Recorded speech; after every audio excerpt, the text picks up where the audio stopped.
السلام عليكم خياتي، مرحبا بكم بعد الصلاة والسلام على حبيبنا المصطفى. جبت لكم الفيديو تاع نهار اليوم.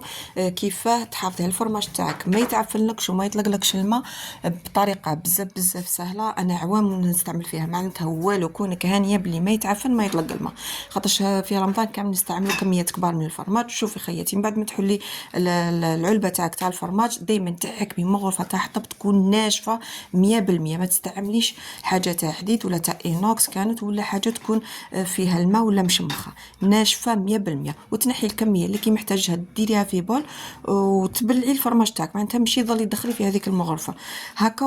وكي تكملي تجبدي هذيك الكميه تاع الفرماج، غلقي مليح هذاك البيدون تاعك، غلقيه ما تخليش الهواء كامل يدخل فيه، هكا تتاكدي باللي الفرماج تاعك ما حش يدخلوا الهواء وما يتعفن لك ما يطلق الماء. انا نستعمل هذا الفرماج يجيني بزاف بنين، سواء في لي كراتان ولا في البوراك ولا في البسطيله، يجي بزاف هايل.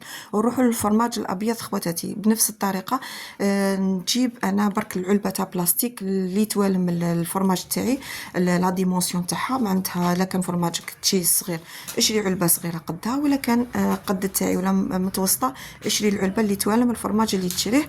نحي له غير الطبقه الفوقانيه وخلي التحتانيه باه حاشاكم ما يتبتقلش هكا في لابواط تاعك، معناتها تكون حاجه مقيه تجبدي تخرجي الكميه اللي تستعمليها وتعاودي تغلقي هنايا لابواط تاعك حاجه نقيه الله عليها. ودائما نستعملوا ثاني المغرفه تاع الحطب وتجبدي بها تكون ناشفه وتغلقي تعاودي تغلقي الفرماج تاعك، خاطرش حنايا نستعملوا بزاف الفرامج في الشهر الكريم، في البوراك في لي غراتان في السوفلي في بزاف اطباق.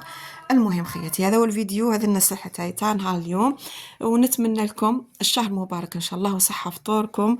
ما تنسوش ذاك الدعم والاشتراك في القناة، والسلام عليكم ورحمة الله تعالى وبركاته.